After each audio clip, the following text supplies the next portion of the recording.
Pronto. Então, gente, nós ficamos agora com esses últimos capítulos, a partir do 12. E nesse capítulo 12, ele vem trazer a história da cruz, né? A verdadeira história da cruz. Ele traz aqui duas citações que eu achei bem interessante, especialmente a de Gandhi, que ele começa dizendo que poderia aceitar Jesus como um Marte, como aquela história toda, né, de que Jesus era um homem iluminado, era um profeta. Tudo isso ele poderia aceitar, mas acreditar, ele diz que meu coração jamais pode aceitar que nisso houve alguma virtude misteriosa ou miraculosa. E, ao contrário disso, vem uma outra situação de alguém que eu não conheço, que diz: eu vislumbrava a cruz e de repente meu coração parava de bater. Por instinto ou intuição, eu entendia que havia algo mais importante, mais turbulento, mais intenso que nossas causas, por mais nobre que fossem. Eu deveria tê-la vestido. Ela deveria ter sido meu uniforme, minha língua, minha vida. Não tenho desculpa. Não posso alegar que não sabia. Eu sabia desde o início e virei as costas. Então a gente vê aqui dois testemunhos, né, de pessoas que se relacionaram com a cruz de Cristo de forma diferente. Historicamente, tem pessoas, inclusive ateus, que entendem que sim, que Jesus existiu, porque se negar a existência do Jesus histórico, como as bases para dizer que Jesus existiu são mesmas bases, né? São livros, são documentos que foram usados para documentar toda a história antiga. Então, negar a existência de Jesus é negar a veracidade de toda a história. Então, essas pessoas entendem sim que existia um Jesus histórico, mas se negam a aceitar de que Jesus era o Filho de Deus, de que Jesus realmente ressuscitou, né? E ele vem trazendo aqui, nesse início, que a cruz é o principal símbolo do cristianismo, né? Ele diz: a morte de Jesus por nossos pecados é o coração do evangelho. Essa é a boa nova, essa é a boa notícia da salvação, né? Que Jesus se fez carne, o próprio Deus se fez carne e sacrificou a sua vida para que nós fôssemos remidos, para que nós recebêssemos nova vida. Só que aí vem a pergunta: por que Deus não poderia simplesmente perdoar os pecadores? Ele não é todo-poderoso? Ele não é o bom? Ele não é amor? Por que ele simplesmente não poderia perdoar os pecados da humanidade? Porque ele precisou entregar o filho. Ele até cita aqui, né, como aqueles deuses antigos das histórias que precisava de sangue humano para aplacar sua ira. Então as pessoas colocam isso, comparam Deus a essas figuras místicas e não entendem verdadeiramente que Deus não aplacou a sua ira matando qualquer um, né? Não foi matando sangue humano sem nenhuma razão, simplesmente para que ele não ficasse bravo. Mas ele entregou o próprio filho. E aqui tem, ele começa aqui dizendo, né, que é importante que a gente saiba a essa altura que Jesus é Deus. Então, o próprio Deus entregou sua vida para que nós fôssemos salvos, né? Então, a natureza desse sacrifício é totalmente diferente. E eu acho bem interessante que existem cristãos, inclusive tem um vídeo lá no YouTube que eu falo sobre essa questão, né? Jesus realmente ressuscitou, Jesus realmente encarnou, Jesus realmente morreu, porque existem cristãos, inclusive do nosso tempo, cristãos, né? Que dizem que veem Jesus como esse cara iluminado, esse homem que deixou um bom exemplo, né? E que ele ressuscitou, sim, mas ressuscitou em nossos corações, ressuscitou no coração dos discípulos.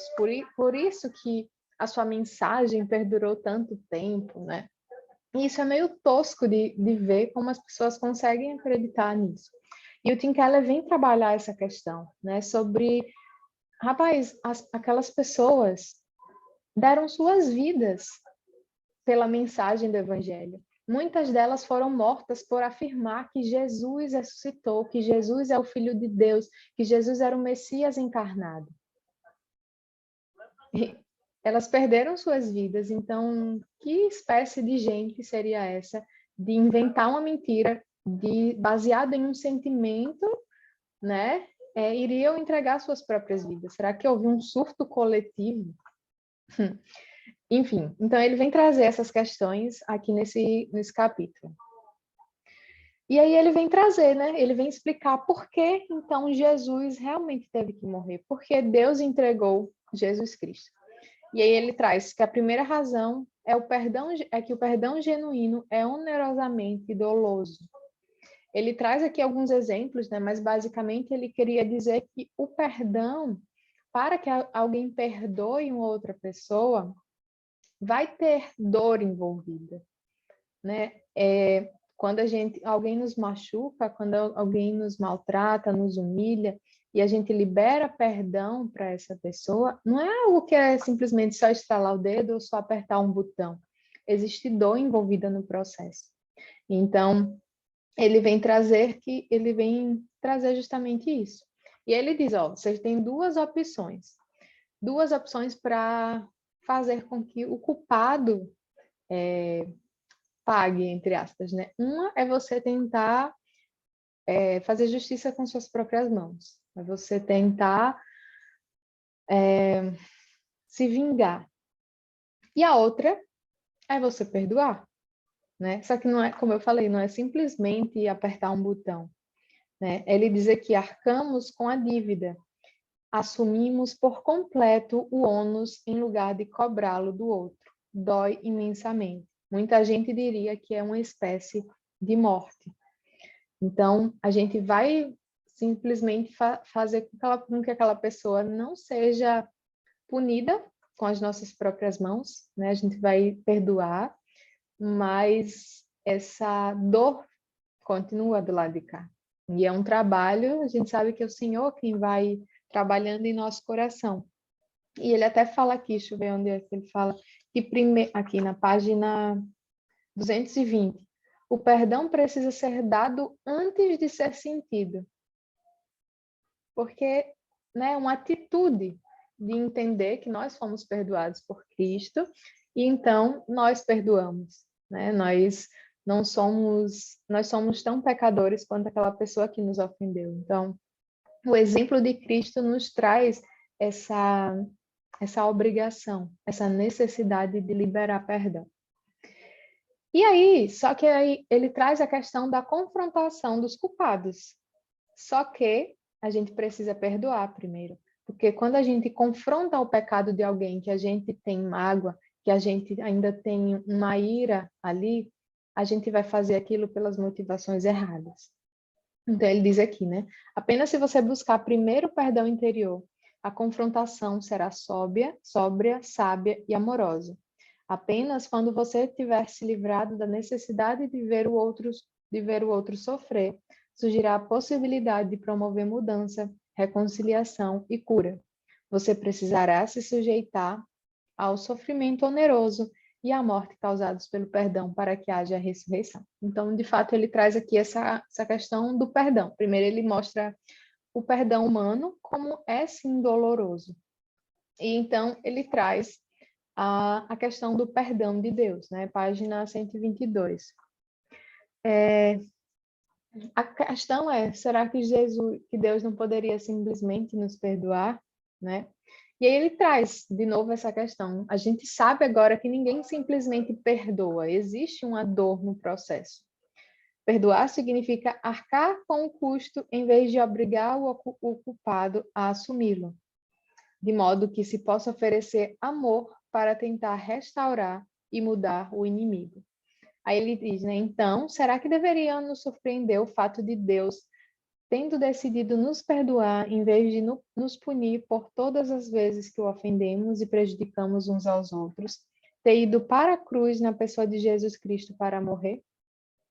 E aqui, de novo, como ele fala aqui, nesse momento a gente já deve entender que Jesus é Deus, né?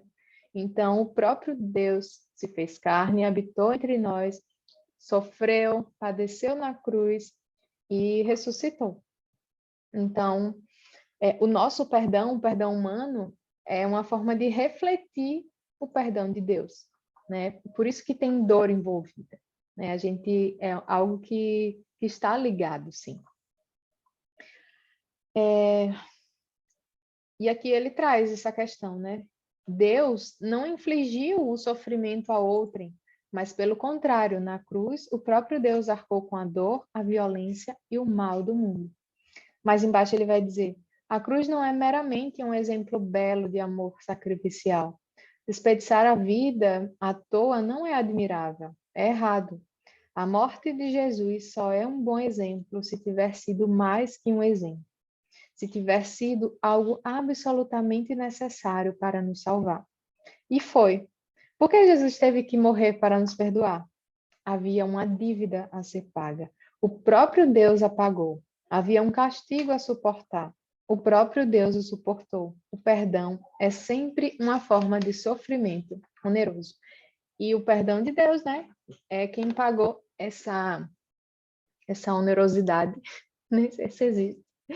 Mas foi o próprio Deus, né? Foi ele quem entregou o seu filho. Foi o próprio Deus quem morreu na cruz, quem sangrou na cruz. Eu posso estar confundindo. Ah, não, foi nesse livro mesmo, né? Que ele traz, é porque a gente estava lendo um livro do Paul Washer, que é o Evangelho de Deus versus o Evangelho do Homem. E ele traz também essa questão da justiça de Deus na cruz. E aqui ele lembra, eu não sei se vocês lembram, mas em algum capítulo aqui, ele cita o fato de que na cruz Jesus sofreu tanto justamente por causa da separação que existiria entre ele e Deus Pai, né? No próximo capítulo, acho que é o próximo que ele fala sobre a dança, a gente vê a dança da Trindade, como eles são né? É um único Deus que tem três pessoas. Então, desde a eternidade, eles estavam ali juntos, unidos, um glorificando o outro em amor, em verdade. E na cruz do Calvário houve uma separação. A ira de Deus foi derramada sobre Jesus ali na cruz. E aí Jesus clama, né? Pai, por que me abandonaste? Ali na cruz, o Pai abandonou o próprio Filho para que hoje nós fôssemos acolhidos e adotados, né? Então não foi simplesmente, eu quero ver sangue para aplacar minha ira, né? A segunda razão que ele quer falar alguma coisa, Alô? Nesse trechinho, né, essa parte que ele começa falando, né, por que que Deus simplesmente não perdoa, né? E ele fala para a gente, né, por que que a gente também não simplesmente perdoa, né? Se nós que somos falhos, cheios de erros, de motivações erradas, né, que conhecemos em parte o nosso coração, sabemos daquilo que nós fazemos, né? Quando alguém falha contra a gente se sente na justiça, no direito, né, de exigir que se pague, né, que a justiça seja feita, ou a vingança seja feita, né? E como é que a gente pode perguntar isso sobre um Deus que é perfeito, né? Que conhece profundamente o nosso coração, as nossas motivações, as nossas falhas, né? E que são contra Ele, uma pessoa santa, né? Um Deus justo, totalmente perfeito, né? Então, essa pergunta, né? Por que nós simplesmente aceita, né? Se nós não aceitamos, nós não perdoamos tão facilmente, a gente não tem como questionar Deus sobre isso, realmente, né? Essa é uma reflexão bem interessante de ser feita, porque se a gente se perguntar essas mesmas perguntas, a gente fica constrangido com elas, né? É verdade. E essa questão, acho que falta, quando a gente se depara com essa dúvida, falta muito o entendimento de quem Deus é, né? Da justiça de Deus. Por que Deus não poderia simplesmente perdoar? Ele iria contra ele. Ele estaria sendo injusto por perdoar um pecador que não se arrependeu, que ninguém pagou a culpa ali daquele pecador, né? Então, Jesus vai em nosso lugar. É legal a gente pensar em uma questão de tribunal. Existe o juiz, existe o réu. Então, existe uma culpa ali sobre aquele réu. e o juiz, né, vai julgar se aquele réu é culpado. E nós sabemos que nós, como réus, somos culpados. Mas aí o que acontece? Jesus chega lá no meio do tribunal e assume a culpa. Então, a justiça foi aplicada em Cristo, né? E aí ele traz aqui uma coisa nessa troca, que agora ele vai falar sobre a questão que a teologia chama de dupla imputação.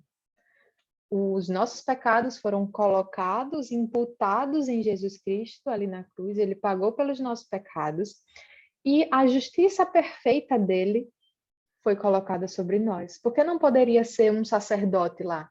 Jesus dizia Abraão, Abraão, pai da fé, poderia ter sido Abraão, que foi separado ali para pagar pelos nossos pecados? Por que não Abraão? Não tinha como, Abraão também era pecador, ele não tinha cumprido a justiça perfeita de Deus, né? Ele não cumpria corretamente e totalmente a lei de Deus.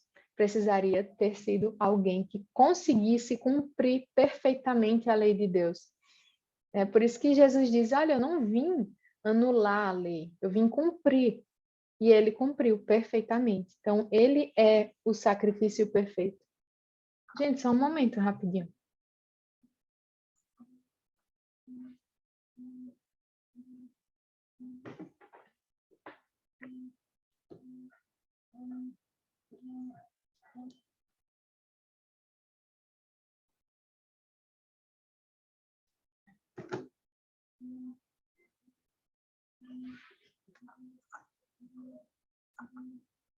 Voltei. É o celular do outro que está ali vibrando, só que eu acho que está travado e não aparece nada. Mas, enfim.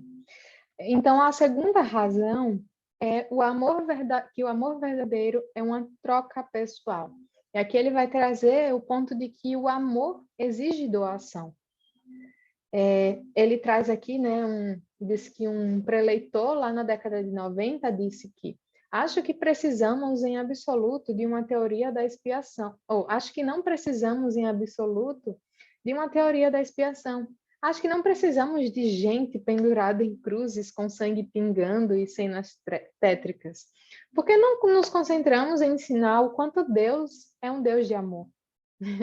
E aí o Tim Keller responde, a resposta é que se deixarmos de lado a cruz, não teremos um Deus de amor. E ele traz aqui justamente essa questão de que o amor exige sacrifício. Ele traz aqui exemplo, por exemplo, dos pais, né? Os pais, acredito que todos vocês aqui, eu acho que ninguém aqui é mãe, né? Mas, eu não sei, Radassa é a mãe? A gente, mesmo não sendo mãe, a gente sabe dos nossos pais, né? Como eles se sacrificaram, como eles muitas vezes negaram a si mesmos para poder colocar comida na mesa. Tantas vezes deixaram de comprar algo para eles, para comprar algo que o filho quer. Então a gente tem esse exemplo bem, né, menor se comparado ao amor de Deus. Mas nós percebemos isso.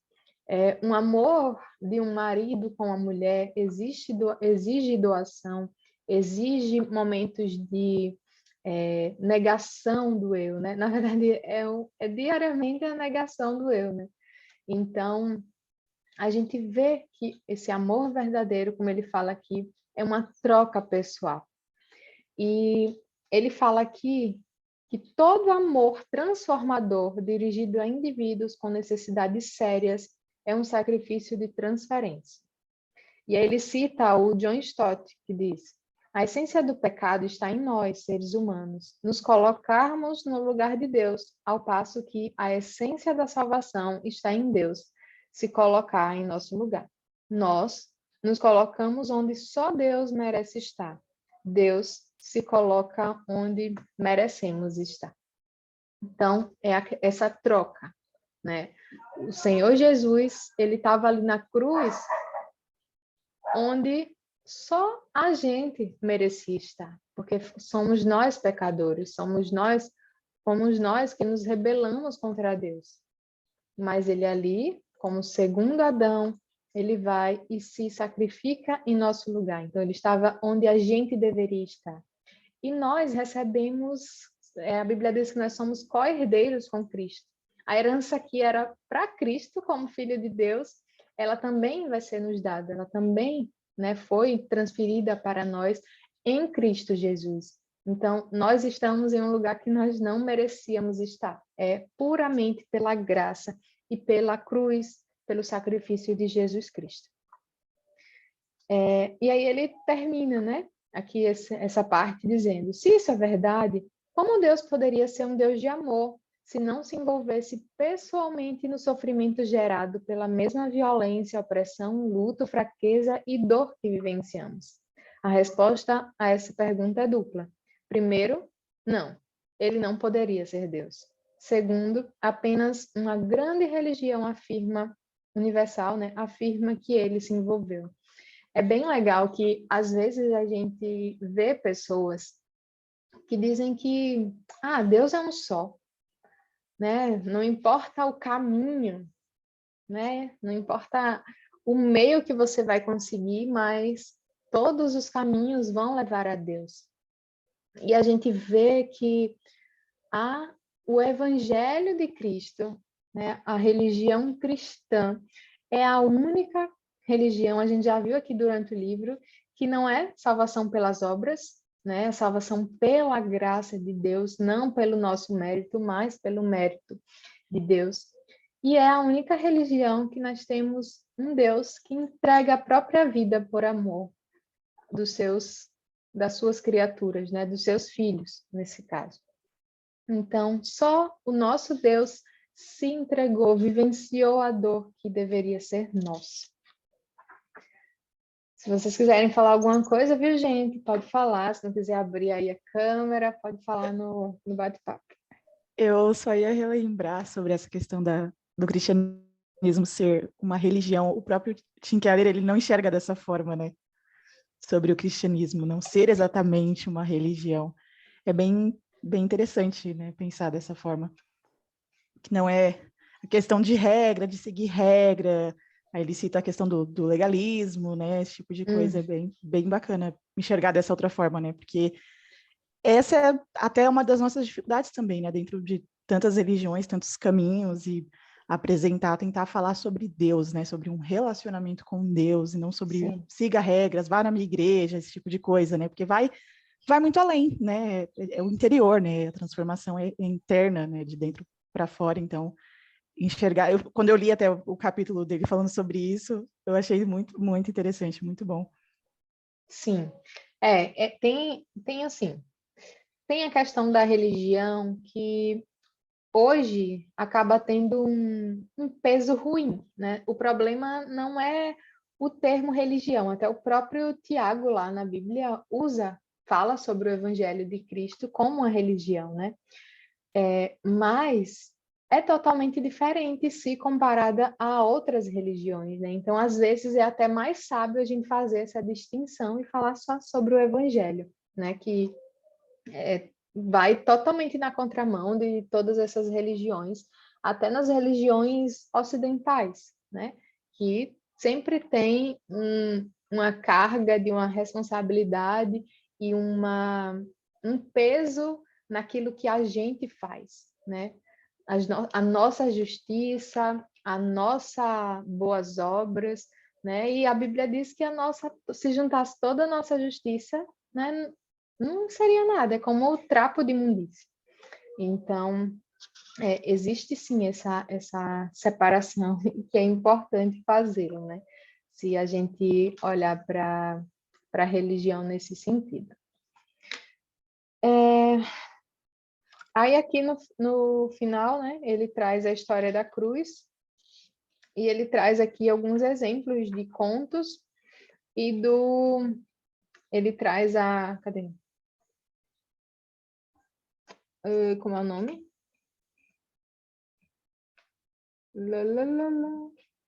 É aqui, ó, do filme Anjos de Cara Suja. Ele traz um conto e traz esse exemplo desse coisa aqui. E o que ele fala, né? Ele diz que duas pessoas, dois amigos, dois colegas, tinham estudado juntos e um acabou sendo uma mambã do crime. E esse cara é preso e o outro virou um padre, né? Um padre? É um padre, né? E esse cara estava lá sendo levado para morrer, né? Para ser entregue ali. E o padre foi lá e disse para ele: olha, você lidera jovens, né, adolescentes que veem em você um exemplo. Só que olha o exemplo, olha qual é o seu fim. Se você for até o final, se colocando como correto, né, se colocando como com seu orgulho, com seu ego inflado, esses jovens, esses adolescentes vão seguir o seu exemplo, vão tomar você como um mártir e vão continuar seguindo o seu exemplo e o fim dele vão ser morrer na sarjeta. E aí o Rock vai e fala, né? Esse cara que estava preso. Você está me pedindo que eu faça uma cena que me acovarde para que esses garotos pensem que eu não tenho valor algum. Está pedindo que eu jogue fora a única coisa que me restou. Quer que eu rasteje. A última coisa que eu faria na vida. Nem pensar, você está pedindo demais. Se quer ajudar esses garotos, trate de pensar em outro jeito. Então, ele ali se apega à sua dignidade, se apega ao seu valor, à sua honra, né? E aí, nossa, eu dei vontade de assistir, eu acho que eu nunca assisti esse filme. E aí ele fala que na manhã seguinte, porém, nós o vemos a caminho da sala de execução. De repente, ele começa a implorar clemência com gritos histéricos e morre de forma humilhante, fazendo o supremo sacrifício. E aí fica todo mundo surpreso, né? Eu acho que as pessoas que assistem o filme pela primeira vez acham que ele vai até o fim se colocar como trazer o seu orgulho, né? Trazer a sua dignidade, mas ali ele vai e faz exatamente o que o padre tinha pedido.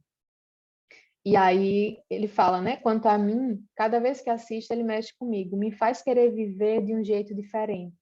Tal é o poder que a história tem para influenciar vidas. Aquele cara lá, nas últimas, ele viu que realmente o fim dele não era um fim bom. E ele não queria que aqueles meninos seguissem o mesmo exemplo. Então faz o que o padre, ele fez um sacrifício, né? Ele amou aqueles garotos, mesmo sem conhecer aqueles garotos que se espelhavam nele. E aí o Tim Keller vai trazer, né? Caramba, se essa história que é uma ficção, também lá o conto da Flannery O'Connor, tudo isso nos traz uma necessidade de mudança, a gente fica ali constrangido com algumas histórias. Só que a gente fica por algum tempo, depois passa. E aí ele vai dizer que existe uma história que é real, uma história que nos faz mudar de fato. Não é temporariamente, não é ali só enquanto o filme está na nossa mente. É uma história real, é a história da salvação. E essa sim, né, que todas essas traz só um vislumbre, essa sim pode trazer uma mudança real. Ele diz: o evangelho não é apenas um romance emocionante sobre alguma personagem, é uma história verídica e fazemos parte dela. Somos aqueles jovens delinquentes. Para nos salvar, Jesus abriu mão de algo infinitamente maior que a fama desse mundo.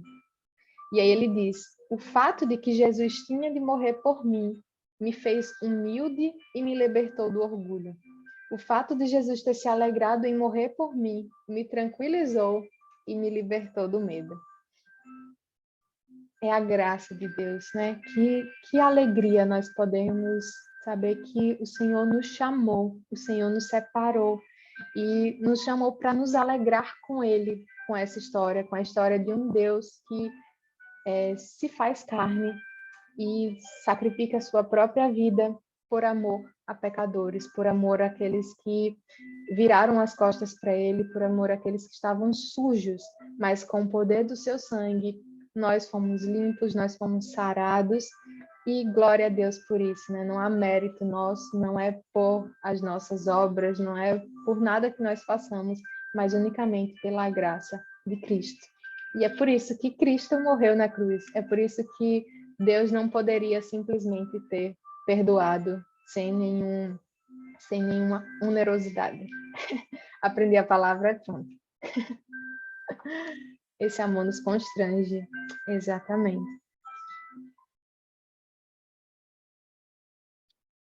Então, depois de falar, né, sobre a morte de cruz de Jesus Cristo, Tim Keller vai continuar agora falando sobre a questão da ressurreição, né, que, como a gente vem vendo, algumas pessoas têm essa dificuldade, né, de aceitar o sacrifício, e tem alguns que até dizem que, ok, né, existiu esse sacrifício, o sacrifício de um mártir, mas o cristianismo alega que Jesus ressuscitou dos mortos, né? E tem pessoas que dizem que essa parte não consegue aceitar. Então, fica essa questão histórica e filosófica, né? Será que ele realmente ressuscitou? E Tim Keller vai dizer que essa questão é muito além de uma questão histórica ou de uma questão filosófica, porque se a ressurreição aconteceu, isso muda completamente a nossa vida. Ele diz que se Jesus Cristo ressuscitou dos mortos, você tem de aceitar tudo o que ele disse. Se não ressuscitou, por que se preocupar com qualquer coisa que ele tenha dito? A pergunta em torno da qual tudo gira não é saber se você gosta ou não dos seus ensinamentos, mas sim se ele ressuscitou ou não dos mortos. Eu me lembrei muito do capítulo 15 de 1 Coríntios, né? Que Paulo vai dizer, se Jesus não ressuscitou, vã é a nossa fé, vã é a nossa esperança, né? Mas se ele ressuscitou, como Tim Keller vai dizer aqui, isso muda tudo, né? Tudo, a ótica vai ser diferente. Não tem como ser dizer assim, eu gosto dos ensinos dele, achei ele um cara legal, mas isso não importa, né? Se ele ressuscitou, a perspectiva é completamente diferente. E aí ele vem falar aqui sobre esse primeiro ponto, né, algumas falácias. Ele fala sobre o túmulo vazio e as testemunhas. Então, se traz a questão dos evangelhos terem sido escritos alguns anos, assim, né, algumas décadas, bem depois de Jesus Cristo ter morrido e ressuscitado, e por isso se alegar que ela não tem precisão nas escritas, né? Mas em que ela vai dizer que os primeiros textos escritos sobre isso não foram os evangelhos, mas sim as cartas de Paulo, né? E que quando Paulo escreve, e ele se refere exatamente ao texto, né, de 1 Coríntios 15, ele vai dizer que o que ele está falando se teve testemunhas oculares que estão vivas, né? Ele cita alguns nomes e vai dizer, tem pessoas que ainda estão entre nós, né? E ele vai dizer, dava para eles pegar a estrada romana, que era um tempo que a estrada não estava tão perigosa assim, né? Eles conseguiam ir lá e fazer esse caminho, chegar lá para realmente confirmar. Então, se isso era um boato, isso poderia ter sido negado, em que Paulo está conclamando que existia centenas de testemunhas, né, que tinham visto o Cristo ressurreto. Outra falácia é a questão de se alterar os relatos históricos, né? Mas ele vai dizer que isso ele até já abordou em outro capítulo, né? Que uma coisa era a contação de fantasia, mas que relatos históricos eram transmitidos fielmente, né? Eles levavam essas questões muito a sério e que isso era uma coisa muito, muito custosa, né? Para aquelas pessoas, porque a transmissão oral deles era a transmissão da história deles, né? Eles buscavam preservar aquilo, porque era a transmissão da identidade deles também como povo, né? Então, o povo judeu já tinha esse costume de saber tanto sobre a história do povo quanto a história da sua própria família, né? Eles sabiam a árvore genealógica deles muito mais do que a gente hoje que sabe, às vezes, nem o nome da bisavó, né? Você chega nos avós, e pronto, mas os judeus, eles tinham essa questão da seriedade da transmissão do relato histórico. E a outra falácia é a questão de se dizer que os relatos da ressurreição são problemáticos, né? Porque se eles forem falaciosos, né, se forem inventados, eles são problemáticos demais para ser uma invenção, né? Porque se colocariam mulheres, né, como as testemunhas, aquelas que primeiro viram Jesus, né? Ele até fala que talvez as primeiras pessoas que foram redigir de novo quiseram tirar isso, né, dos escritos, porque não se confiava no testemunho delas, mas isso foi mantido, né? E, além disso, ele diz que N.T. Wright defende que o túmulo vazio, os relatos dos encontros com Jesus parecem ainda mais verdadeiros quando nos damos conta que eles têm que ser encarados como um todo, né? Tanto o túmulo vazio quanto as testemunhas, né? Não se pode focar em só um ou outro.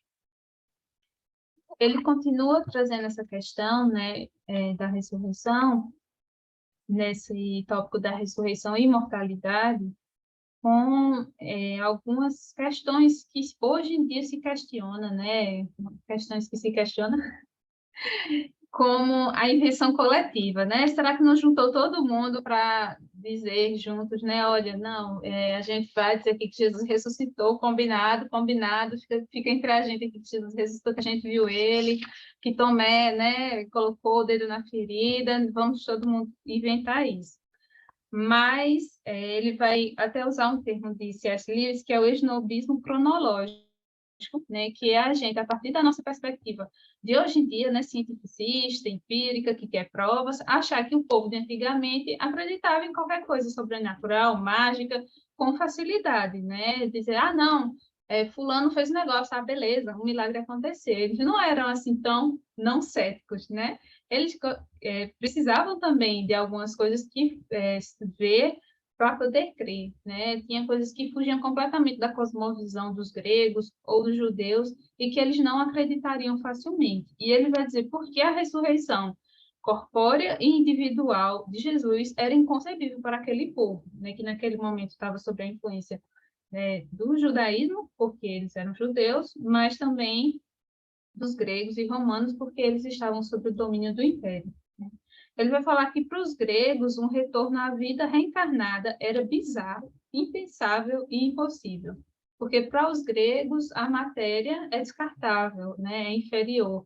Então, se a alma foi liberta disso, por que ela retornaria para o corpo? Né? Então, pensar em ressurreição, inconcebível para os gregos. E para os judeus, eles acreditavam na ressurreição, mas na ressurreição do fim dos tempos, né? A restauração completa do mundo. Então, não seria uma ressurreição única, né, individual, de uma pessoa. Então, para o judeu também, ele iria dizer, se ressuscitou, então cadê a harmonia da criação restaurada? Né? Ele vai dizer que essa ideia também não iria vingar de vamos inventar aqui e vamos todo mundo levar isso de boas como se fosse uma história comum, né? Mas é uma história que revoluciona todo o peso de quem era Jesus Cristo. Né? Porque ele disse que vários Messias se levantaram, né? Várias pessoas se dizendo Messias se levantam até hoje, né? Pessoas que dizem que são o Cristo, mas que nenhuma delas, né, alega ter ressuscitado. Muitas foram mortas, né, por sacrifício ou como mártires, mas apenas no cristianismo se alega que o Filho de Deus, né, que era Jesus Cristo, morreu e ressuscitou dos mortos.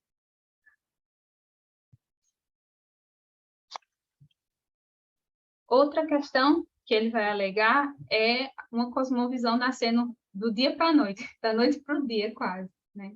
Ele vai dizer, olha, para uma cosmovisão acontecer, é necessário que haja discussões, que pessoas comentem, que pessoas questionem, que pessoas discutam as coisas para que algo, né, seja formado na mentalidade do povo.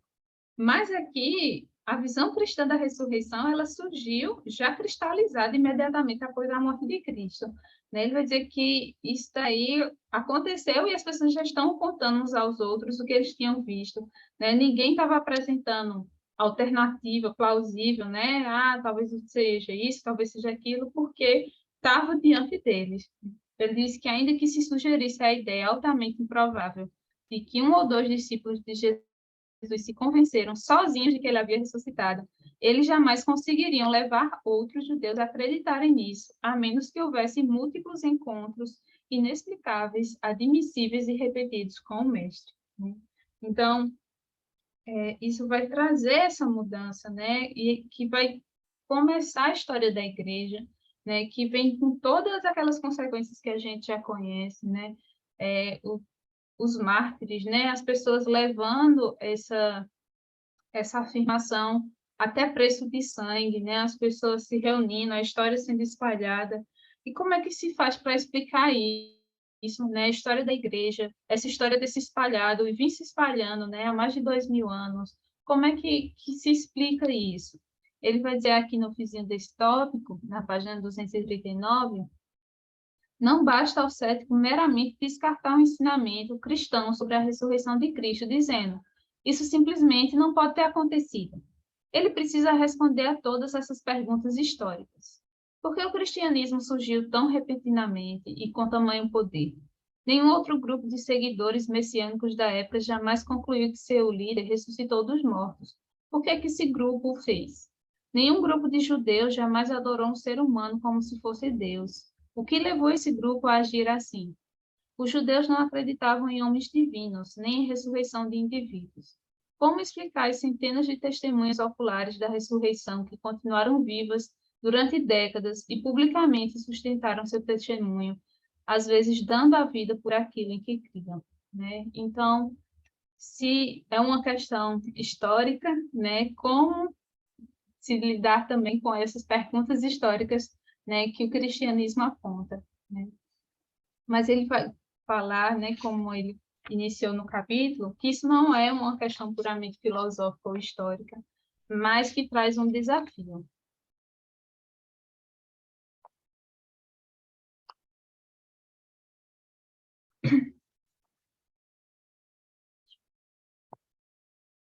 Se, né, de fato, Jesus ressuscitou, né?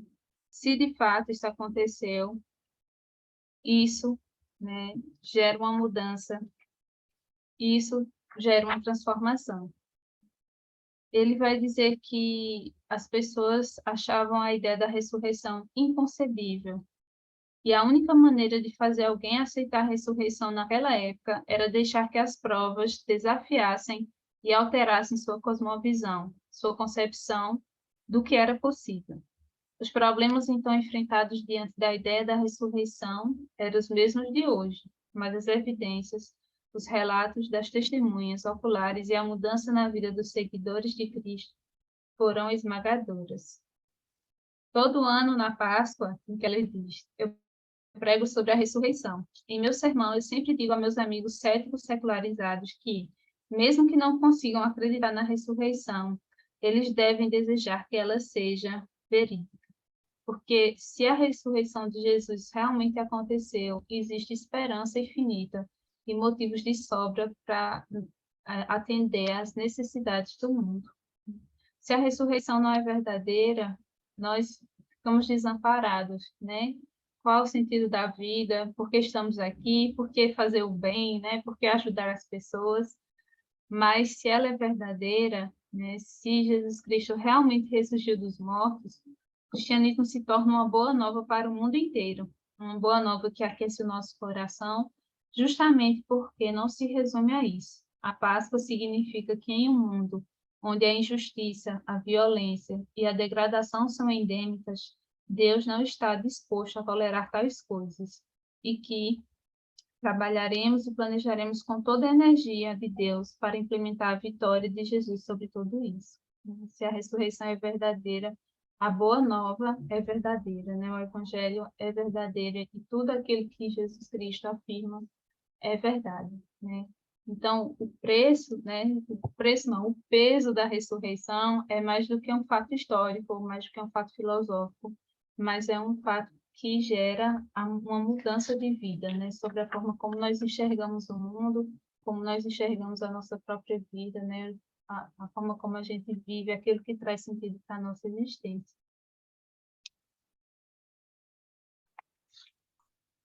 Amém.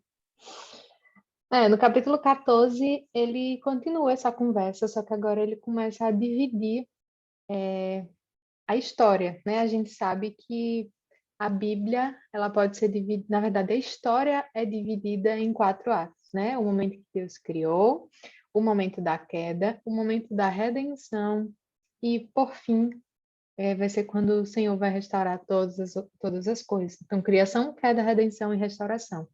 E aí ele traz isso eu acho que é partindo do que Lewis vai dizer, né? Ele até cita uma citação aqui de C.S. Lewis, falando sobre, em termos de dança, E a gente vê muito isso, assim, essa visão de Lewis na criação, em Nárnia, né? Que não é uma dança, mas é uma canção sendo entoada. E quando a gente ouve canção, a gente quer, né? E, assim, sendo direcionada pela música. Sim, esse capítulo é muito lindo. Então, ele começa falando sobre a dança divina. Ele começa dizendo que mais uma coisa que é só do cristianismo é que existe um Deus trino.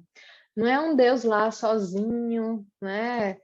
Que está lá no trono só querendo ver o que as pessoas fazem, o que não fazem. Não, existe um relacionamento na Trindade. Deus é um único Deus, né? É aquela coisa que buga a nossa mente. Ele é um, mas é três. E eu até acho que já falei aqui sobre isso, mas vou falar de novo. Isso a gente pode chamar, né, que não é uma contradição, é uma antinomia. É algo, é uma afirmação que parece ser oposta né, no mesmo contexto. São duas afirmações que parecem ser opostas, que estão ali no mesmo contexto, mas as duas são verdadeiras. Então, Deus é um, Deus é três. Antinomia. Jesus é homem, Jesus é Deus. Antinomia. E aí eu aprendi isso com Jonas Madureira no CFL, que ele fala sobre a doutrina do pecado, ele até dá o exemplo da onda, né? Quem aqui lembra de física lá acho que no segundo ano, vai ver que a onda, ela é partícula, né? E a onda é partícula e qual é a outra? Tem até a musiquinha, pera. Me convidaram para uma festa maluca, onde elétricos eu iria arrancar. Quando a luz incidia na carga, nada acontecia no Brasil. Foi aí que aumentei essa frequência, a lagoa com elétricos soltou. Vai dar muito vezes, até que aumentei essa cidade. Nada a vir, só tá luz e vem, se comporta como onda e como partícula. Pronto. Olha as musiquinhas para lembrar os assuntos de física. Então, a luz... A luz, né? Uhum. Eu tava na onda, é partícula aí A a luz luz é onda e ela pode se partícula. comportar como onda, pode se comportar como partícula. E não são coisas diferentes, mas são características da luz, né? E aí traz essa questão da antinomia. Foi mal aí a embolação e foi mal aí a musiquinha. Então, nós temos essa afirmação dentro do cristianismo, né, que Deus é um Deus trino, um Deus que tem ali, se manifesta em três pessoas, né? Então, Deus é um ser, ele vai dizer, que existe eternamente em três pessoas. E existe uma coisa que às vezes a gente confunde, que até traz muito aquele a cabana, né? Que é como se Deus tá aqui, eu sou Deus. Daqui a pouco eu vou ser filho, daqui a pouco eu vou ser espírito. Não é que ele vai mudar a sua forma, né? Não. Deus é um e Deus é três, né? Está em três pessoas. Deus Pai, Deus Filho, Deus Espírito Santo, mas eles três são um. A matemática não explica, né? Mas quem é a matemática?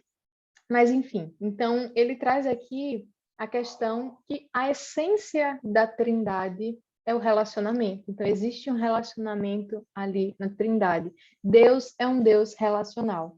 Quando ele cria não porque ele precisa de algo, mas para partilhar algo que ele já tinha ali na Trindade. Né? Ele vai trazer isso aqui. Então, Deus não é um Deus impessoal, é um Deus pessoal, é um Deus relacional. Ele traz aqui, baseado em João, né? Em que lá no capítulo 1:18 vai dizer que Jesus está vivendo ali por toda a eternidade ao lado do Pai.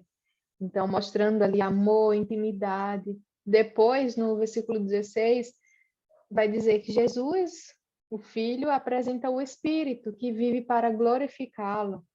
E o Filho glorifica o Pai glorifica o Filho, e isso se dá por toda a eternidade. Está lá em João, capítulo 17, capítulo 16, capítulo 1.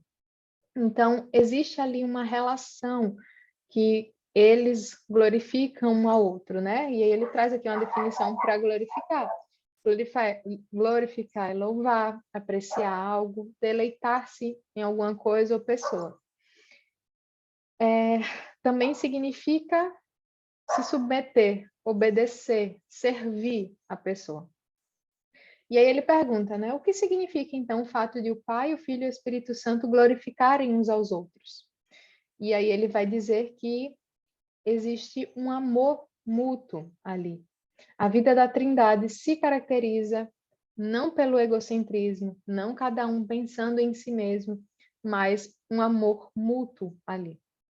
Então, ele vai dizer também, né? Cada pessoa da Trindade tem as outras como objeto de amor, adoração, deferência e júbilo, criando uma dinâmica de amor, de alegria, que ele vai trazer isso, essa questão da dança. E aí ele traz a citação do C.S. Lewis, lá em Cristianismo Puro e Simples.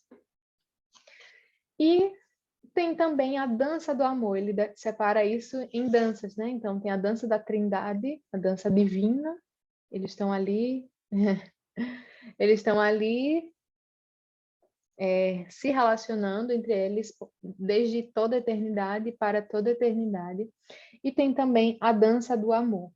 Se Deus não existe, tudo em nós e à nossa volta é produto de forças impessoais cegas. Ele traz aqui também a questão de que todas as outras religiões traz o quê? Que vai haver uma mudança de plano, né? Vai sair dessa terra e vai para um plano espiritual, e como se tudo isso aqui não fosse importante. E aqui, dentro do cristianismo, a gente tem uma visão de restauração, né? De um Deus que criou todas as coisas e que um dia vai restaurar todas as coisas. E nisso nós vemos o amor de Deus. E ele vai dizer assim, e se Deus existir? Primeiro, se Deus não existe, tudo são forças impessoais, né? Sem propósito.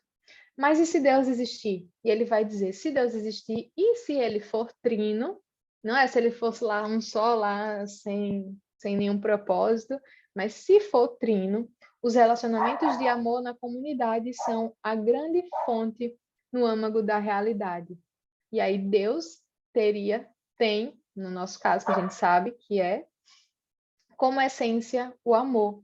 Se ele fosse apenas um, não poderia amar por toda a eternidade. Isso é bem louco de se pensar, né? É uma coisa assim, caramba, realmente. Porque o amor é doado, né? É algo que vem e é dado a outra pessoa.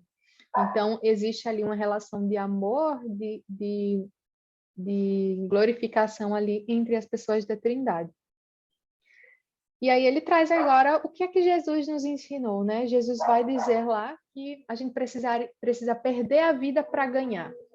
E aí ele traz aqui que quando Jesus fala isso, ele estava relatando o que o Pai, o Filho e o Espírito Santo vem fazendo durante toda a eternidade. Essa doação mútua, né? Um glorificando o outro.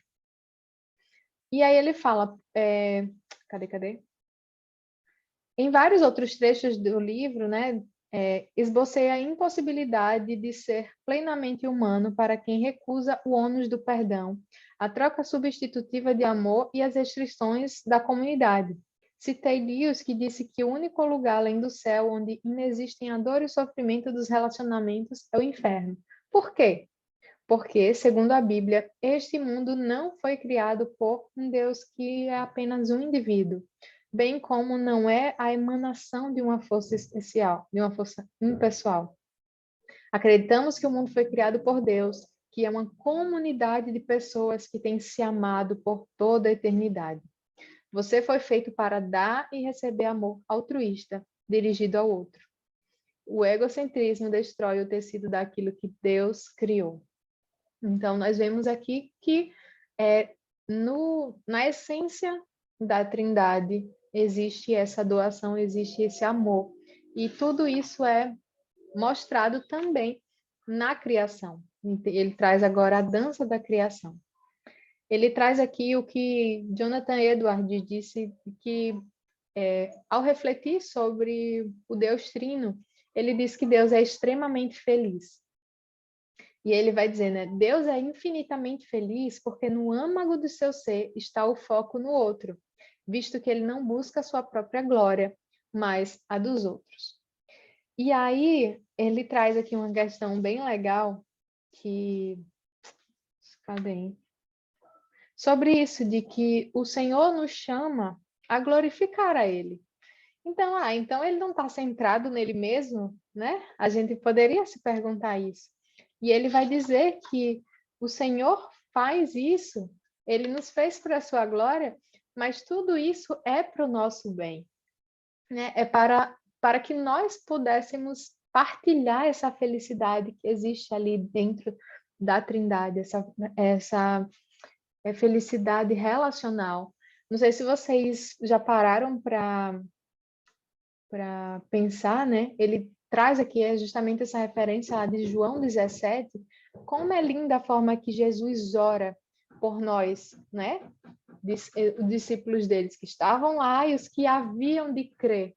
E a gente vê ali a unidade entre ele e o Pai, e a unidade que ele deseja ter com seus discípulos, a unidade que ele tem com aqueles que o Pai os deu, né? Então é bem bonito a gente ver isso, que não é uma questão, não é uma coisa egoísta, mas é de doação, é uma questão de unidade, é uma questão de que a gente partilhe, da gente seja alcançada pela alegria que a Trindade já desfruta desde sempre.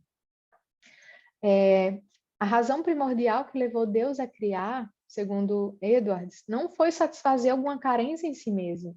Deus não precisa, né, de mais nada fora dele mesmo, mas expandir essa perfeita comunicação interior da bondade e do amor do Deus Trino. A alegria, a felicidade e o deleite de Deus ante as perfeições divinas se expressam externamente através da comunicação dessa felicidade e desse deleite aos seres criados. É tanta alegria, é tanto deleite, é tanto amor que o Senhor quis, por sua soberana vontade, criar e partilhar tudo isso conosco. Veja como nós somos privilegiados, né?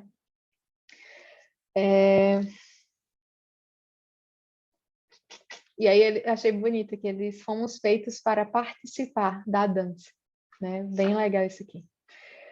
Mas, né, como nem tudo são flores, ele traz também essa questão de que houve um momento na história que a gente perdeu a dança. A gente pisou no pé ali e saiu da dança, isso é narrado lá em Gênesis 3, quando há a queda da raça humana, né? Adão e Eva pecam e como posteridade deles, né, nós também pecamos lá no Éden. Então, toda a humanidade foi contaminada pelo pecado ali, que ocorreu ali no Éden.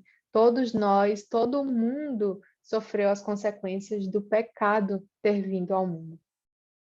E aí, ele diz que quando o nosso relacionamento com Deus desandou, todos os nossos outros relacionamentos também se desintegraram. A gente vê ali no próprio Éden, né? Ali um acusando o outro, um dizendo que a culpa era do outro. Adão disse até que era, em outras palavras, que a culpa era de Deus, porque foi Deus quem tinha dado aquela mulher para ele.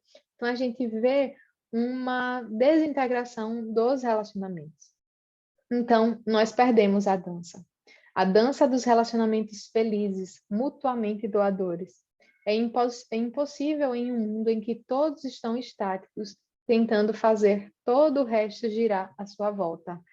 Porém, Deus é Deus e ele não deixou a situação dessa forma. E aí ele envia o seu filho para dar início a uma nova humanidade, uma nova comunidade que poderia perder o seu egocentrismo, começar uma vida centrada em Deus e, como consequência, lenta, mas certamente reparar também todos os outros relacionamentos.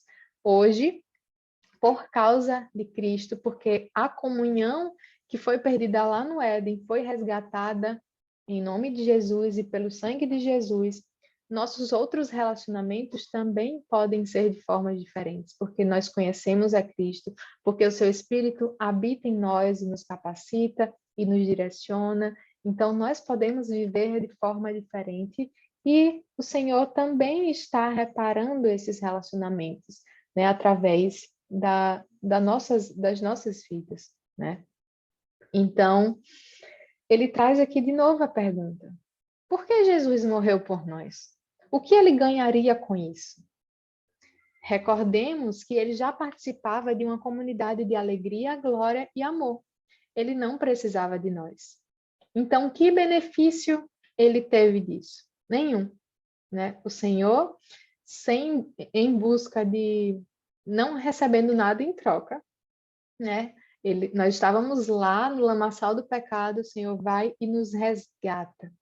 Eu estou lendo ali Joel, e antes eu estava lendo Oséias, e a gente vê, é uma dança de Senhor perdoando, o povo pecando, o Senhor dizendo que vai agir com justiça com eles, e aí eles se arrependem, e o Senhor perdoa, e aí o povo peca de novo, né? É sempre assim, esse vai e volta.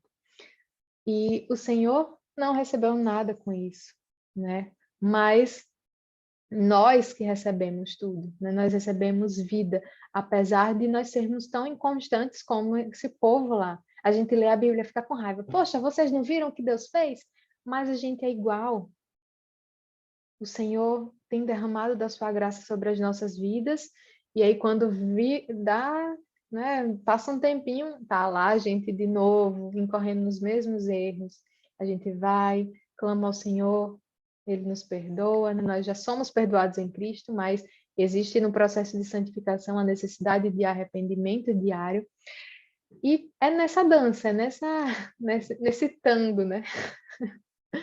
Mas o Senhor não ganhou nada com isso. E aí tem uma parte aqui que ele fala uma coisa que eu acho um pouco problemática. Eu entendi o que ele fala dentro desse contexto. Ele diz o seguinte, né? Isso significa que quando veio ao mundo e morreu na cruz para lidar com nossos pecados, estava orbitando em torno de nós e nos servindo. Então, eu entendo dentro desse contexto, né? Ele trazendo a ideia da dança, ele trazendo a ideia de que o Senhor realmente não ganhou nada com isso, né? Mas por amor se entregou. Mas eu acho que sempre que falar sobre essa questão, precisa falar sobre a glória de Deus, porque pode induzir ao erro de, como nós já ouvimos, alguns pastores falar que nós somos o centro do coração de Jesus, né? E nós sabemos que isso não é verdade. Mas sim, o seu amor por nós também o moveu a se sacrificar, a dar a sua vida, mas em primeira instância foi para obedecer o Pai, para glorificar o Pai. Lembra? Um glorificando o outro. O Pai seria glorificado, é glorificado nesse resgate. Então, só assim, um adendo para a gente pensar sobre isso. Não sei se vocês pensaram isso, se vocês concordam ou não concordam. Estejam à vontade também para falar, mas é só uma questão que eu acho que tem que ser falada com cuidado, sim. E aí ele fala sobre essa questão que nós voltamos à dança. Quando Jesus morreu, ele nos convidou a participar da dança. Aquela dança que a gente perdeu, ele vem e restaura essa dança. Ele nos chama novamente para entrar no ritmo dessa dança. Quando somos capazes de ver Jesus vindo em nossa direção e nos envolvendo com um amor infinito e desinteressado, somos convidados a colocar nossa vida sobre um alicerce totalmente novo. Podemos torná-lo o novo centro de nossa vida e parar de tentar ser o nosso próprio Salvador e Senhor. Podemos aceitar tanto o seu desafio de nos reconhecermos como pecadores necessitados de sua salvação, quanto o seu amor restaurador como a nova base de nossa identidade. Então, não precisaremos provar nada para ninguém. Não precisaremos usar outras pessoas para sustentar nosso frágil senso de orgulho e autoestima. Estaremos capacitados a nos dirigir aos outros como Jesus se dirigiu a nós. Quando nós entendemos o amor de Cristo, quando nós entendemos quem Jesus é e que ele, de forma desinteressada, veio ao nosso encontro, nos resgatou, nós podemos mudar a rota da nossa vida, né? Colocar Ele como o centro das nossas vidas, colocar Ele como o nosso alvo, como o nosso destino. E com isso, a nossa identidade é mudada. Nossa identidade é mudada no momento que o Senhor nos resgata, né? Mas dentro do caminho, nessa peregrinação, à medida que nós confiamos nele, que nós centramos a nossa vida para a glória de Deus, todo o resto vai mudando, né? A gente começa a dançar para a esquerda e todo o resto vai acompanhando. Então, os nossos outros relacionamentos também estão sendo modificados, porque a gente não vai viver querendo que as pessoas vivam em função da gente, porque a gente também não vive em função dessas pessoas, não em uma relação idólatra, porque nós adoramos unicamente a Deus, nós vivemos para Ele. E isso é um exercício diário, né? Porque como Calvin dizia, nosso coração é fábrica de ídolos. Então, a gente precisa ter esse cuidado de sempre nos policiar. E para finalizar, porque né, ainda tem o epílogo, né? Ele fala do futuro da dança e sobre como isso reflete na nossa vida cristã. E ele vai dizer que o futuro da dança é a redenção, é a restauração de todas as coisas, não unicamente das nossas almas, mas o Senhor criou nossa alma, o Senhor criou o nosso corpo, Ele vai redimir o nosso corpo, Ele vai restaurar o nosso corpo, Ele vai restaurar todo esse mundo, né? E aí ele diz que Deus se dirige a seu mundo com carinho e amor. Está comprometido com todas as partes de sua criação, amando-a e sustentando. E como é que tudo isso se aplica à nossa vida cristã, né? E aí ele vai dizer que o propósito da vinda de Jesus não é unicamente nos salvar e nos dar nova vida. É também a de restaurar, de renovar, de recuperar todo mundo, né? Toda a criação do Senhor. E restaurar o shalom, restaurar a justiça de Deus, trazer paz individual, como tinha lá no Éden, como a gente viu, né? A shalom, essa paz que não é simplesmente a ausência de guerra. Então, ele diz que a salvação bíblica consiste não em se libertar desse mundo, mas em transformá-lo. E aí, ele diz aqui nesse finalzinho, o que significa então participar da obra de Deus no mundo? O que significa levar uma vida cristã? Deus nos fez para compartilhar cada vez mais de sua alegria e deleite, da mesma maneira como tem sido em si mesmo, né? Como tem em si mesmo. Então, nós participamos da sua alegria como? Ele vem trazer que nós participamos da alegria quando o adoramos, quando servimos a comunidade e quando cuidamos do mundo que o Senhor nos deu, né? É um mandato cultural. Então, nós temos também essa missão de cuidar daquilo que o Senhor criou. E aí ele diz que a história do Evangelho dá sentido ao dever moral e à nossa fé na realidade da justiça, permitindo aos cristãos promover a justiça restauradora e redistributiva sempre que possível. Lembram lá dos primeiros capítulos, sobre quando ele fala sobre a moral? No cristianismo, a gente vê sentido, né, para o nosso dever moral, porque é o próprio Deus quem criou, é o próprio Deus quem estabeleceu uma moral correta, uma moral digna dele, né? Então, nele, quando nós entendemos toda a mensagem do Evangelho, nós vemos que o Evangelho dá sentido a esse dever moral, a esse ímpeto que temos de fazer aquilo que é certo, ou de quando fazemos o que é errado, temos esse entendimento de que nós erramos, né? Então, tudo isso o Evangelho traz a resposta. E também dá sentido ao nosso deleite nas maravilhas do Senhor. Não é ao acaso, não é ao acaso que nós vemos grandes montanhas, grandes vales, que nós nos alegramos quando olhamos para o céu e vemos uma lua lindíssima lá iluminando toda a noite. Ou, coisa rara de se ver, vemos um céu estrelado, a coisa mais linda. e nós nos alegramos, nós nos deleitamos nisso. E a história do Evangelho dá sentido a esse deleite, a essa alegria, né?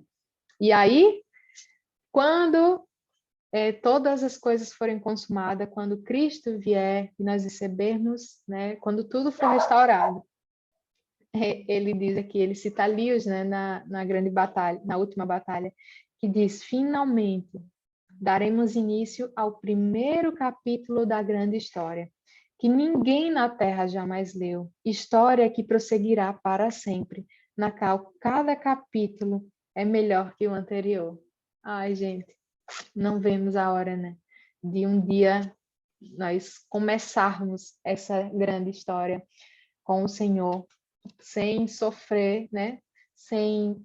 Aqui ele cita Apocalipse 21:4, que é o spoiler, né? Nós vemos que vai dar tudo certo no final, não vai ter mais choro, o Senhor enxugará toda a lágrima, não vai ter mais doença, não vai ter mais luta contra o pecado, não vai ter dor, não vai ter lamento, porque as primeiras coisas já passaram. E que alegria é nós podermos ter essa esperança de redenção de todas as coisas e de que um dia, né, cada dia vai ser melhor que o outro, cada capítulo vai ser melhor que o anterior, porque nós estaremos nos deleitando finalmente, plenamente no Senhor.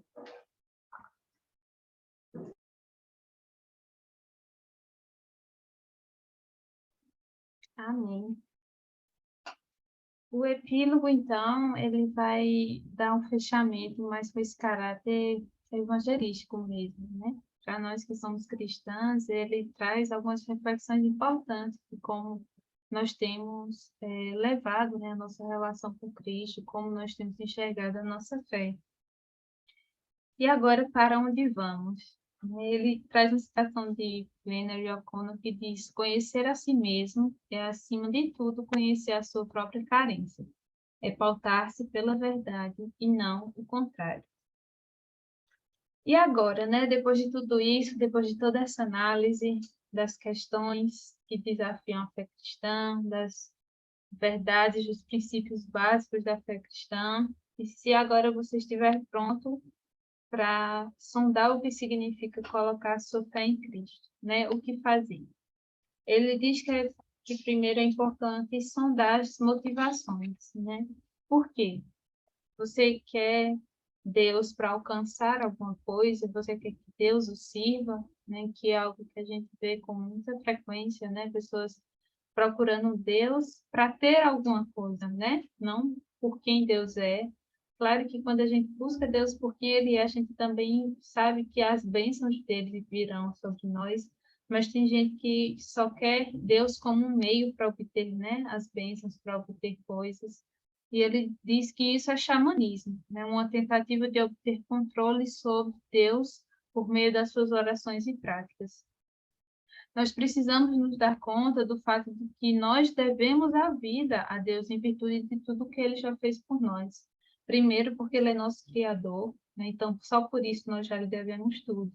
Mas Ele também é o nosso Redentor, que nos salvou pagando um altíssimo preço, né?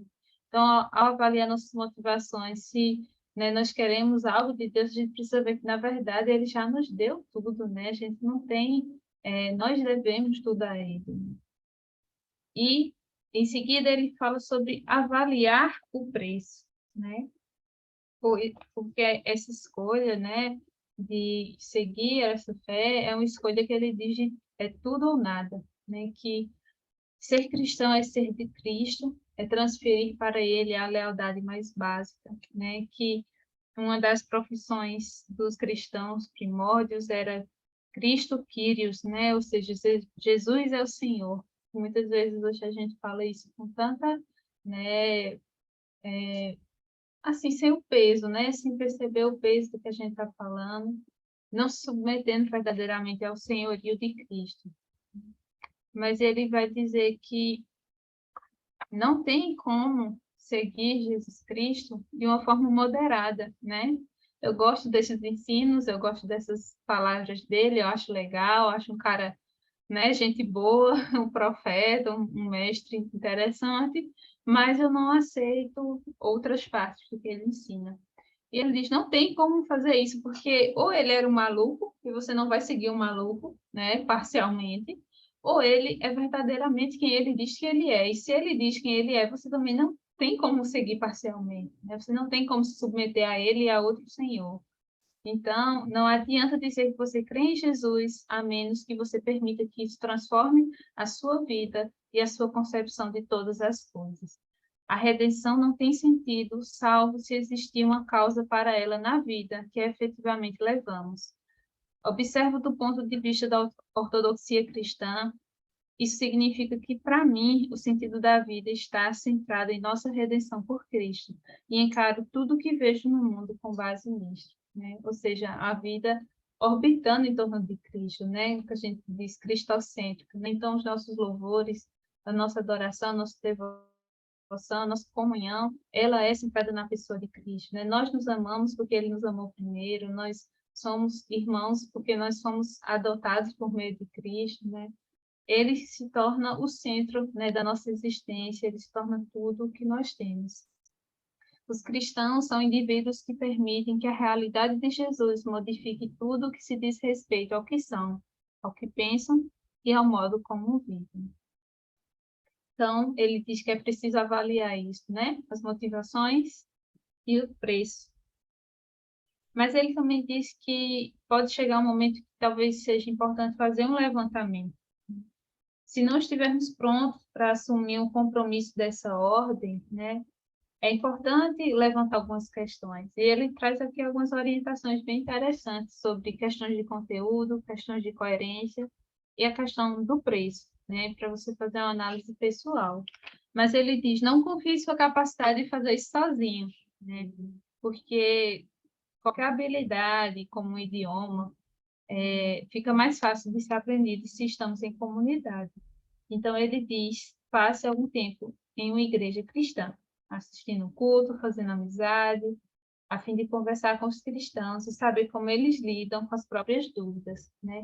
E essa frase chama a atenção para nós que somos cristãos, né? Como nós estamos levando as nossas dúvidas, né? Será que a gente está simplesmente ignorando porque a gente confia tanto na nossa fé que a gente diz, não importa o que eu estou pensando, e às vezes a gente não percebe que a nossa dúvida, ela pode ser uma maneira de abençoar outra pessoa que tem a mesma dúvida, né? A gente se debruçar sobre a palavra do Senhor, para estudar sobre a oração, sobre, procurar a orientação de outros irmãos, pode ser uma maneira tanto de fortalecer a nossa fé, quanto de ajudar outras pessoas, né? Que estão chegando na fé, outros irmãos, e mesmo que a gente não encontre a resposta, né? Como a gente viu, muitas vezes a gente não vai achar a resposta para dúvidas, mas a palavra do Senhor aguenta, né, as nossas dúvidas. A gente não deve ignorar o que elas podem fazer, né, como o Senhor nos quer usar, apesar ou com essas dúvidas.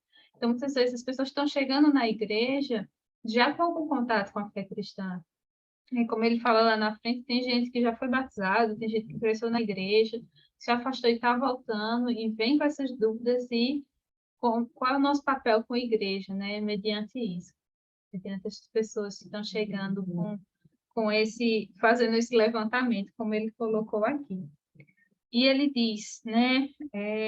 Existem pessoas que estão querendo se conectar, pessoas que estão querendo se reconectar, né? Pessoas que já foram, se afastaram, mas estão chegando, que pedem um argumento incontestável, né, do porquê acreditar. E ele diz, e se Deus não nos tiver dado um argumento incontestável, mas sim um indivíduo incontestável? Jesus está dizendo, eu sou essa pessoa, venham a mim, vejam quem eu sou, observem minha cruz, minha ressurreição. Ninguém poderia inventar isso. Venham a mim e encontrarão descanso para as vossas almas.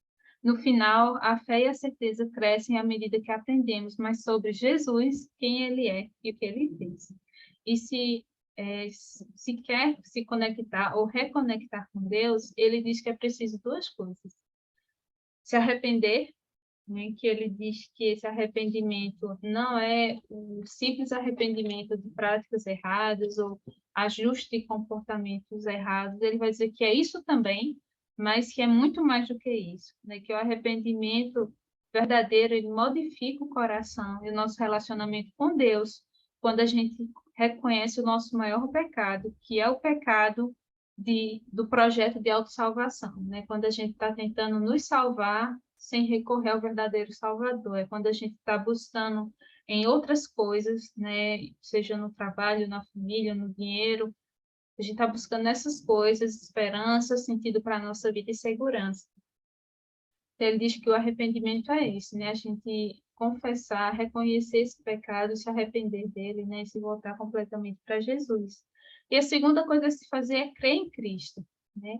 E essa fé não é a fé puramente intelectual, que a gente crê, porque a gente intelectualmente juntou todas as provas e as pistas e as declarações, os depoimentos, e agora a gente crê com a nossa mente, mas é uma confiança que ele diz aqui, né? De a gente se agarrar no objeto da nossa fé. E ele dá esse exemplo do galho, que é muito interessante, né? Que ele diz, olha, se você caiu no penhasco e você está vendo um galho ali, sua mente pode estar repleta de certeza intelectual de que o galho é capaz de aguentá-lo. Mas se você não esticar o braço e agarrá-lo, você está perdido. Se, ao contrário, sua mente estiver repleta de dúvidas e incertezas quanto à capacidade do galho para ampará-lo, mas mesmo assim você esticar o braço e agarrá-lo, você estará salvo. Por quê? Porque não é a força da sua fé, mas o objeto dela que realmente o salvará. Uma grande fé em um galho fraco é fatalmente inferior a uma fé tímida em um galho forte. Isso significa que não precisa esperar que todas as dúvidas e temores se dissipem para se agarrar a Cristo. Não cometa o erro de pensar que é preciso eliminar todas as apreensões a fim de encontrar Deus, o que acabaria por transformar sua fé em mais um meio para você ser o seu próprio Salvador. Se concentrar na qualidade e na pureza do seu compromisso, acabaria se tornando um meio para merecer a salvação e deixar Deus em dívida com você. O que não salva não é a profundidade nem a pureza do nosso coração, mas a obra de Jesus Cristo realizada em nosso favor.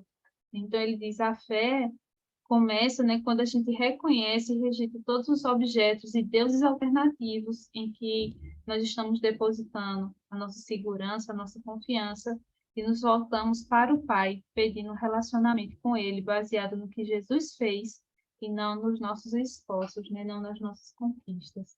Então, arrependimento e fé são as coisas que a gente precisa. Mas ele diz, né, são duas coisas mais a terceira, né, parece Salomão, né? São duas coisas mais a terceira, que é o compromisso com a comunidade. Ele vai dizer que o arrependimento e a fé, eles têm que ser desenvolvidos pelo indivíduo quanto por uma comunidade, né? Que a comunidade é fundamental, o aspecto coletivo da fé cristã é fundamental, né? Para que haja essa vida, né? Para que haja esse compromisso. Ele diz aqui na página 265, né, que tudo no Novo Testamento indica que os cristãos devem confirmar e selar esse compromisso pessoal por meio de uma ação pública, comunitária, pelo batismo e pela filiação à igreja. O coração é indócil e para garantir que nossa confiança sincera seja depositada em Jesus e não em outras coisas, precisamos nos juntar a um grupo de fiéis. Não existe alternativa. Não é possível levar uma vida cristã sem um grupo de amigos cristãos, sem uma família de crentes na qual você encontre o seu lugar. E, por fim, ele vai falar do trauma da graça. Ele vai dizer que não quer com isso que a gente entenda, né, que o leitor entenda que se tornar cristão é basicamente uma técnica, né, algo que compete a cada um de nós fazer. Porque é certo que devemos ser ativos na busca de Deus. E o próprio Jesus nos convidou a pedir, a buscar e a bater a porta. No entanto, todos os que estabelecem um relacionamento com Deus, inevitavelmente olham para trás e reconhecem que a graça de Deus os buscou, abrindo-os para novas realidades.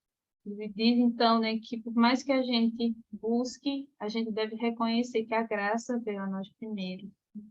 Ele conta, então, uma história, né, de Flannery, e lá no finzinho ele vai dizer, né, que durante um período difícil, uma senhora da igreja se queixou de haver orado várias vezes pedindo, Senhor, ajuda-me a te encontrar. e nunca chegava a lugar nenhum. Um amigo cristão sugeriu que ela mudasse a oração para Deus, venha me encontrar. Afinal, tu és o bom pastor, aquele que sai à procura da ovelha perdida. Ao me contar essa história, ela concluiu: o único motivo que me levou a lhe contar essa história foi este: ele veio me encontrar. Caiu as coisas aqui. Ele veio Terminando nos o livro com encontrar. os olhinhos marejados. Essa é a beleza do Evangelho, né? Que a gente, mesmo na nossa dificuldade, a gente pode pedir que o Senhor nos ajude na nossa incredulidade, né? Nos ajude a confiar, nos ajude a crer nele.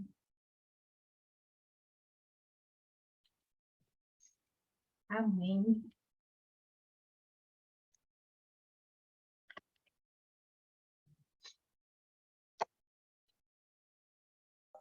Acabou. Gente, que livro, né?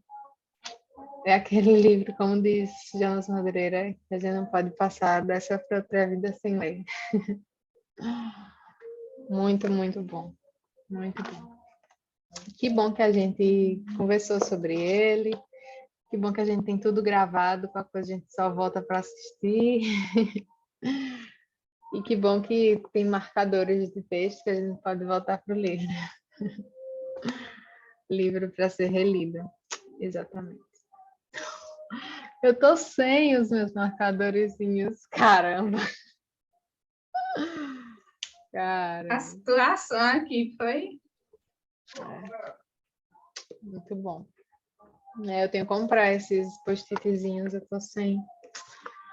Mas enfim, que bom poder ler com vocês, que bom poder comentar com vocês, aprender com vocês. Estão meio caladinha, né, Lohane, essas meninas? Vamos dar uns beliscão? Até Maria Adriana Felipe Santana está calada ultimamente. Gente, mas foi muito bom. Que bom compartilhar isso com vocês, compartilhar esse tempo. E que bom, que bom. Deus é bom. Você quer orar, Lô? Ora, vamos orar. Senhor, muito obrigado, Pai, porque o Senhor vai nos encontrar. Muito obrigado por tão grande amor. Muito obrigado, Senhor, pela beleza de quem Tu és. Pela beleza, Senhor, que podemos desfrutar em Ti, porque o Senhor nos convidou a fazer parte disso também, Pai. Muito obrigada por esse tempo precioso. Obrigado pela leitura desse livro, Pai.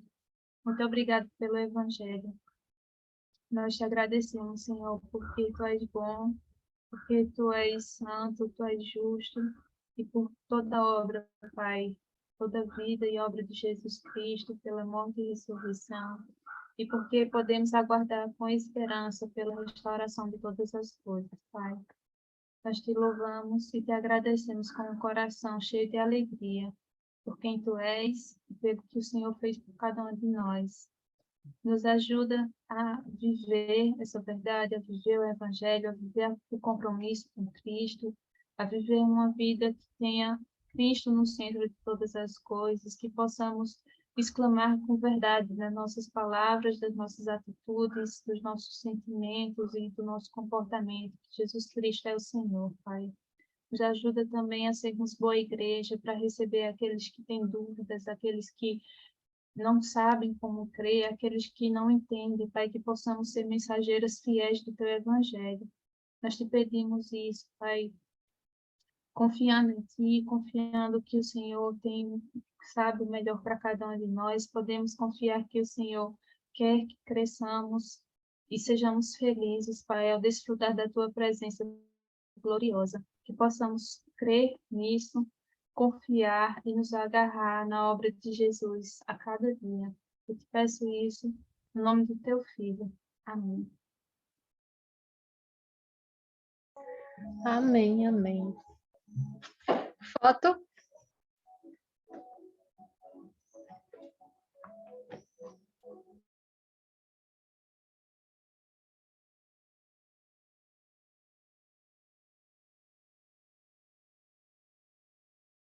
Ti.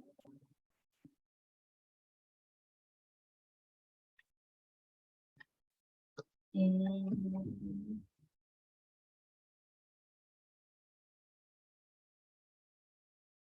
a foto saiu na gravação.